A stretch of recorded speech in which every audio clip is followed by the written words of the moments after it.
धर्म आणि नीतिमत्ता, धर्म आणि धम्म यामधील इतर भेद भगवान आणि पोट्टपाद यांच्यामधील संवादात व्यक्त झाले आहेत.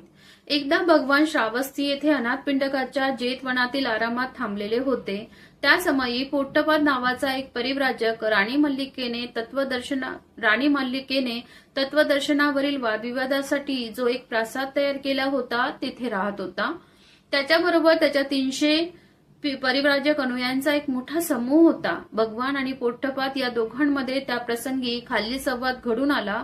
पोट्टपाद म्हणाला, भगवान, जर असेच आहे तर मला एवढे तरी सांगावे की हे मत बरोबर आहे काय की जग शाश्वत आहे आणि इतर तत्संबंधी सर्व मते चुकीची आहेत.